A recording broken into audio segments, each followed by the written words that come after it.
అధికారంలోకి వచ్చిన 6 నెలల్లోనే కాంగ్రెస్ మోసాలు బట్టబయలయ్యాయని బీఆర్ఎస్ నేత హరీష్ రావు అన్నారు.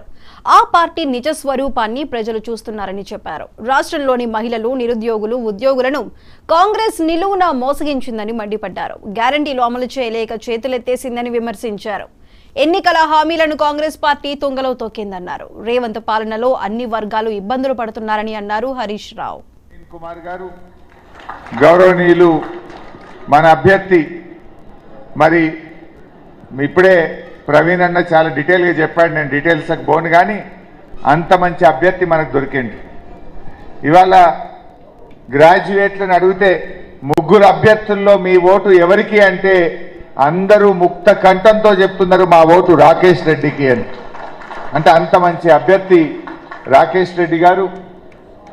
పెద్దలు, గౌరవనీయులు, మన పార్లమెంటరీ పార్టీ నాయకులు, మన ఖమ్మం ఎంపీ గారు నామా నాగేశ్వరరావు గారు, శాసన మండలి సభ్యులు, జిల్లా అధ్యక్షులు తాతా మధు గారు, అదేవిధంగా మిత్రులు పెద్ది సుదర్శన్ రెడ్డి గారు, వెంకటేశ్వర రెడ్డి గారు, రామ్మూర్తి గారు, మా మున్సిపల్ చైర్మన్ గారు పురుషోత్తం రెడ్డి గారు, మన సత్తుపల్లి నియోజకవర్గ ముఖ్య నాయకులకు, మా గ్రాడ్యుయేట్ సోదర సోదరీమణులకు, బీఆర్ఎస్ కుటుంబ సభ్యులకు, పత్రికా విలేకరులకు అందరికీ పేరు పేరున నమస్కారం తెలియజేస్తా ఉన్నా.